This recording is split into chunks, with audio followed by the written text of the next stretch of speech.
Sci-fi movies అవే science and fiction movies. ఈ రోజుల్లో ఈ మూవీస్ అనేవి చాలా కామన్ అయిపోయాయి. హాలీవుడ్లో చాలా మూవీస్ ఇలాంటివి వచ్చాయి. Like Furiosa, planet of apes, Godzilla versus Kong, ఇలాంటి మూవీస్ చాలా వచ్చాయి. అండ్ నేను ఈ వీడియో చేయడానికి రీజన్, మన టాలీవుడ్లో కూడా సైఫై మూవీస్ అన్నీ చాలా వస్తున్నాయి అండ్ రాబోతున్నాయి కూడా. అలాంటి మూవీస్ డిస్కస్ చేసుకుందాం. అప్పుడెప్పుడో 2018లో వచ్చిన అంతరిక్షం అనేది నా మోస్ట్ ఫేవరెట్ సైఫై మూవీ. అదేంది భయ్యా, ఈ మూవీ పెద్ద డిజాస్టర్, ఈ మూవీ నీకు ఎలా నచ్చింది అని నన్ను అడిగితే, ఈ మూవీ మన తెలుగులో స్పేస్ ఎక్స్ప్లోరేషన్లో వచ్చిన ఫస్ట్ మూవీ. సో నాకు చాలా నచ్చింది. అండ్ రీసెంట్గా ఏ మాస్టర్ పీస్ అనే మూవీ టీజర్ కూడా వచ్చింది. ఈ మూవీ కూడా చాలా బాగుంది. అండ్ ఈ మూవీ కూడా సైఫై.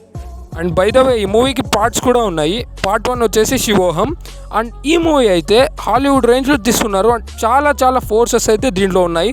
చాలా టీమ్ వర్క్ అయితే చాలా బాగుంది ఈ మూవీకి. అండ్ విలన్ కూడా సైఫై రేంజ్లో ఉన్నాడు. అండ్ విఎఫ్ఎక్స్ కూడా చాలా బాగుంది. అండ్ అనదర్ సైఫై మూవీ వచ్చేసి అద్భుతం మూవీ. ఈ మూవీ కూడా చాలా బాగుంది. బై ద వే ఈ మూవీ హీరో వచ్చేసి తేజ సజ్జా గారికి మంచి నేమ్ వచ్చింది మూవీ. ఇది చాలా బాగుంది, చూడకపోతే చూసేయండి. అండ్ అనదర్ సైఫై మూవీ వచ్చేసి హనుమాన్ మూవీ. ఈ మూవీ అడ్వాంటేజ్ ఏంటంటే సైఫై ప్లస్ మన హనుమంతుడి గురించి చూపించారు కదా, సో అలా హిట్ కొట్టింది. రీసెంట్గా బాక్స్ ఆఫీస్లో ఎలా షేక్ చేసిందో మనకందరికి తెలిసిందే. అండ్ జై హనుమాన్ కూడా మన రీసెంట్గా పోస్టర్ లాంచ్ చేశారు. చాలా బాగుంది, స్క్రిప్ట్ కూడా నడుస్తుందంట. అండ్ హనుమాన్ మూవీ చాలా నచ్చేసింది నాకైతే. అండ్ అనదర్ వచ్చేసి అధీరా మూవీ. ఈ మూవీ కూడా ప్రశాంత్ వర్మ గారి సినిమాటిక్ యూనివర్స్లో ఒక పార్ట్. వారైతే చాలా కన్ఫర్మ్గా చెప్పారు ఈ మూవీ చాలా బాగుంటుందని. అండ్ అనదర్ మూవీ వచ్చేసి సరిపోదా శనివారం.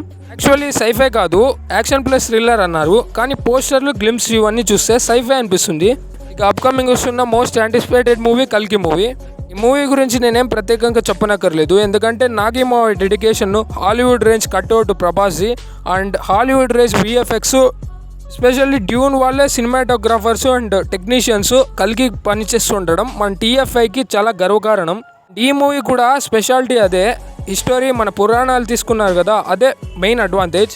ఇక last but not least Gaami movie. ఈ మూవీ చాలా బాగుంది, హాలీవుడ్ రేంజ్లో ఉంది, బట్ మన టీఎఫ్ఐకి అయితే ఎక్కలేదు. ఈ మూవీకి ఒక రేంజ్లో సక్సెస్ రావాల్సిందే, కానీ జస్ట్ హిట్ చేసి వదిలేశారు మన టీఎఫ్ఐ వాళ్ళు. ఇవి గైస్ నా ఫేవరెట్ కొన్ని సైఫై మూవీస్.